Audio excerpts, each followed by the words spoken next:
Now, for the third time in 3 consecutive seasons, we find ourselves up against Real Madrid again at knockout round football in the Champions League. So in today's video, I wanted to go through 5 reasons why I feel like this season in particular, we can get some revenge against Real Madrid for knocking us out in such brutal fashion after we came so close to bagging a win in that second leg at the Bernabeu. This season, new rules. I want to discuss the 5 reasons why I think we can get a result against Madrid this season. So I hope you guys enjoyed today's video. Hit that like button if you feel like we can beat Real Madrid in this year's Champions League. And without wasting any more time, let's start things off. New season, new rules, new signings. We have players now that we brought in the January window that have the ability to turn the game in our favour at the Bernabeu. To start with things, we look at our very own Joao Felix. Now for me, I'm still waiting for this guy to really have like the standout game in a Chelsea shirt. In his past encounters against Real Madrid, I think he's played 6 times against them. He's got no assists and he's got no goals. And for a player that feels like his future at this football club could be dependent on us securing Champions League football for next season, I am turning towards Joao Felix to be the guy to take the game against Real Madrid. We know the fantasy he possesses, the skill he has, the moments he can create from nothing. If you want to go to that next level, you have to take advantage in games like this. But the great thing about new signings is that Felix isn't the only one that can cause so much damage against Real Madrid, and I think there's another guy that needs big attention right now, and that's Mykhailo Mudryk. Now Mudryk can say that he is one of a few handful selected players that have ever received a standing ovation at the Bernabeu Stadium. And that's for very good reason. I mean, his Shakhtar team unfortunately played against Real Madrid in 2 consecutive group stages, of course, this season's and last season's. And wow, the way Mudryk caused so much fear and danger down that left-hand side. Carvajal had a torrid time. He couldn't cope against him whatsoever.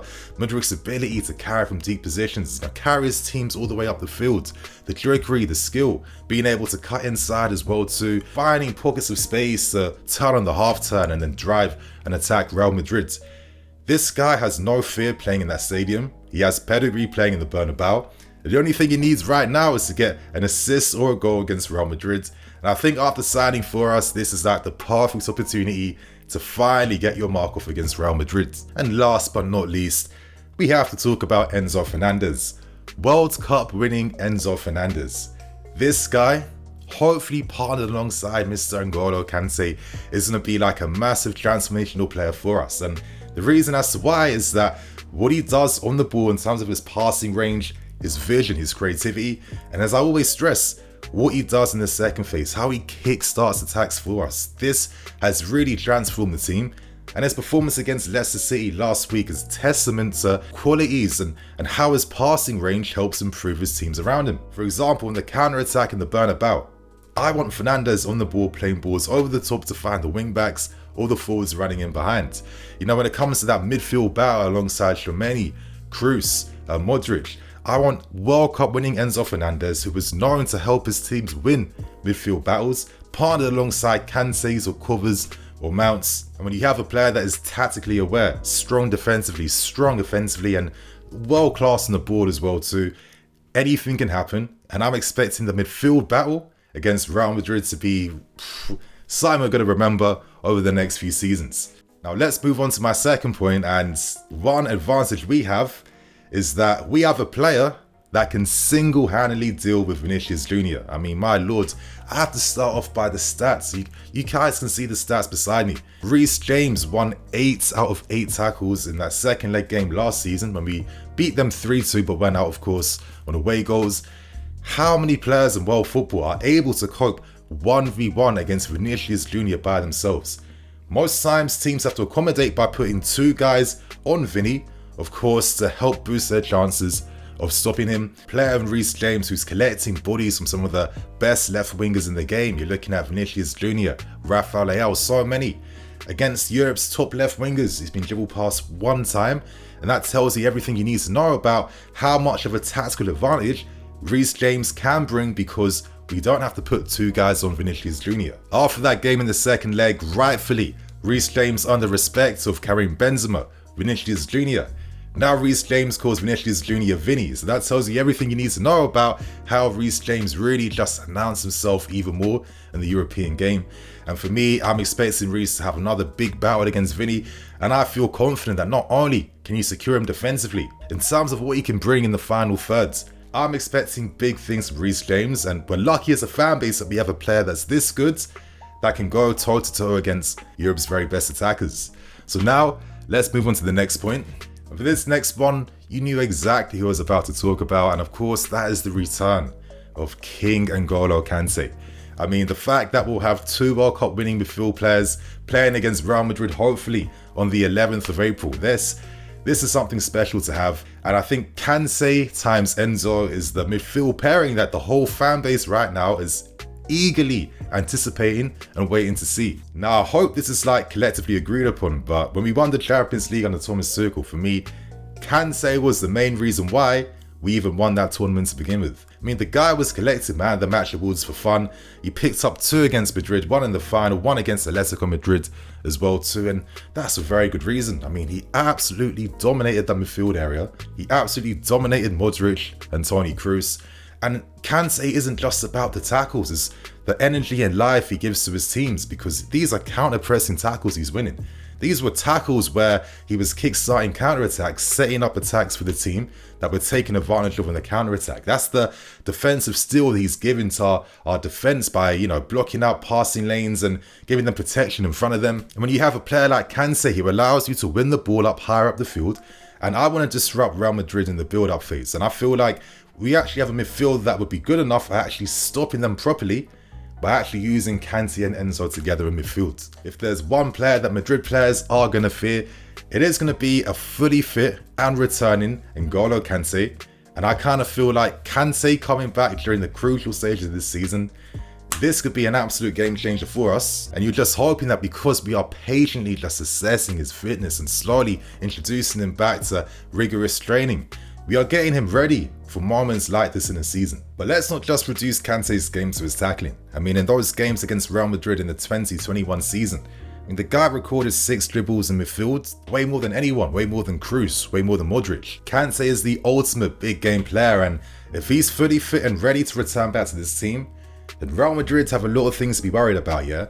So right now, let's move on to the next point, and I have to say, the 3 at the back system we're currently using gives me a lot of hope for what we can do against Real Madrid, and that's for good reason. I mean, when we beat them in the 2021 season campaign, we were using a 3-5-2 and a 3-4-3. When we beat them at home 2-0, we used a 3-5-2 of Mount, Jorginho and N'Golo Kante, and we absolutely won that midfield battle. I think that is the key thing to do against the passing metronomes that Real Madrid have. I mean, Kroos and Modric, their control, reading of the game, the ability to spot passes, play between the lines, the passing range and technique. I mean, they're so good that they allow Real Madrid to attack in very unique ways, because the attack can trust that they're going to be found by the midfield players. So I think that 3 at the back, making sure that our back 3 is close to our midfield, a midfield that has a fully fit Kante, Enzo Fernandez, and hopefully Ben and Reece James fully fit and firing and ready for those games. That is going to be a completely different kettle of fish compared to the team that Real Madrid beat at home in the first leg, 3-1. And looking back in hindsight, yes, Tuchel got things wrong. I felt like putting Christensen or Vinicius Jr. I get why you're doing that, because you believe in Reece James, you want him to go forward, but it was too naive, which is the funny thing. We were too offensive, more offensive than we actually had to be. And for me, if we didn't concede those goals in the first half, over the course of 2 legs, we're the team that goes through. We also had other issues in that team. I mean, Azpilicueta was playing as a left wing back, and N'Golo Kante was nowhere near as fit and ready for those games. He was really poor against Real Madrid. It definitely wasn't the right approach for a game of that magnitude, but I think now things are a bit different. This team statistically now, when it comes to defending, is one of the best in the Premier League as well as in the Champions League. And I feel like with Potter wanting his back 3 to be proactive, to engage, to try and nullify any threats further up the field by leaving their defensive line and booming forward. I mean, look at games like Koulibaly against Haller. Look at how Cucurella steps out from his line to engage up the field. That's going to be key, because I think the key thing about a back 3 system, when it comes to reducing the danger and threat the opposition teams pose in the counter-attack. And that's why we got knocked out against Real Madrid, because a few of their counters were just a bit too easy to get through us. and we have to make things a lot harder. So I think playing to our strengths with our great defending and having a strong balanced midfield, wing backs that really get forward in attack and create that width, with a new attack that has skill, tons of pace as well too, and now players finding their form. Madrid have had many issues playing against us using 3 at the back setups, and I feel like this system currently gives us a lot of tactical flexibility. For example, we could use a 3-5-2 and fully pack out the midfield. You could have Cover mount alongside Enzo and Kante, or you could use 3-4-3 and really just give full license to your front 3. So right now, I want to end things by giving my final reason why we can win, and that's Madrid mentality. That's our record against Real Madrid. I mean, we've played against them 7 times now. We only lost 1 game in Europe against them. You know, Real Madrid have officially the lowest win percentage against us, only winning 14% of games, and that's for teams that have played over 5 games against Real Madrid.